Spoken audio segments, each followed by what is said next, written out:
Hey guys, so my name is Abigail Montgomery. If you don't already know me, you can call me Abby. And I'm coming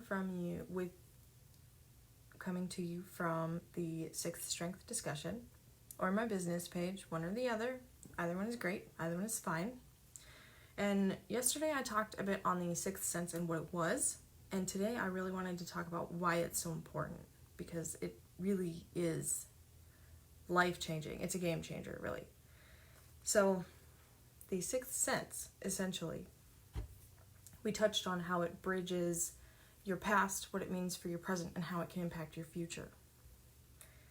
And the use of the sixth sense is truly to improve your physical, mental, and spiritual health. You can do one at a time, but ultimately, as you do one, it's going to start to bring up the other two. And once you master two, the third one in itself is just going to blossom all on its own. But the use of the sixth sense,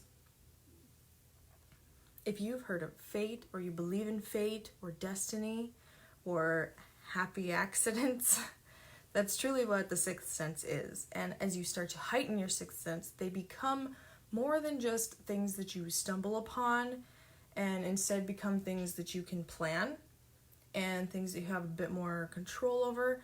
They're still surprising for sure, but it's more predictable and it's more of an interactive experience. It doesn't just happen to you. You also have a say in what happens and why it happens, when it happens, the outcomes, things like that. So with practice, your sixth sense can become more than just something in the background. It's very fun. It makes life more like a game where there are rewards and risks. Sometimes the risks are better, but ultimately it goes at your own pace.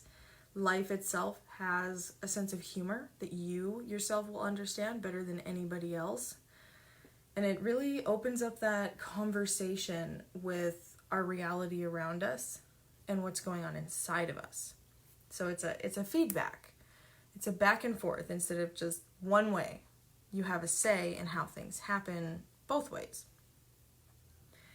But when you have a full grasp, when you're gaining grasp, you don't have to have a full grasp on your sixth sense yet. But as you begin to become familiar with it, you'll start to feel more inspired, start to understand a lot more about yourself. You start to see why things that happened to you in the past that you might not have understood before, they come to you with clarity and they start to piece together into something of a future that you wouldn't have imagined would be as great as it is. We always wonder why these things happen to us, why these things come to pass. And it takes life from this constant eat, sleep, work cycle where you just kind of surf with it, and it turns it into fun. A lot of fun. You start to feel you're on track. You become inspired. Maybe I'll probably use that word a lot because you feel more energy every day. And your family, you start to see beauty in things that you never would have thought before because they were so simple and they didn't pertain to anything specific. But you start to see symbols and circumstances. They all become very meaningful.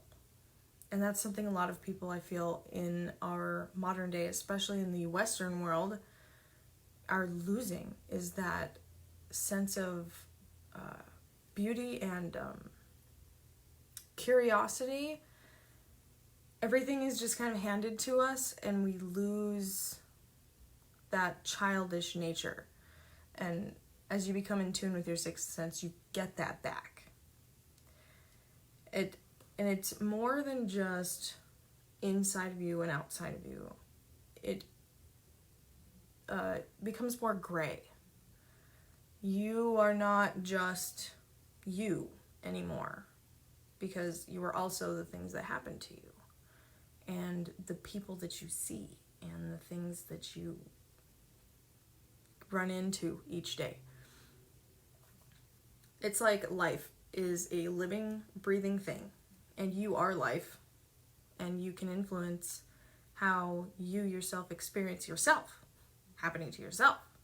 It really makes a big difference in the feedback loop, really. It's no longer a single experience. It's an experience having an experience experienced by another experience. And that may sound really complicated, but it really just adds so much more meaning to everything that you do in your life every day. I think I posted a quote just the other day about, how often you hear people say, if I could go back in the past and change one thing, how much it would change in the future. They like if you squash a butterfly in the past, what it would possibly change in our modern day today. And it could be, so many things. But nobody stops to think what that could mean for right now. What kinds of things you could change right now in order to impact your future. Just those little things just add up and add up and add up and create something completely different than what you would have imagined. So I want you to think about that.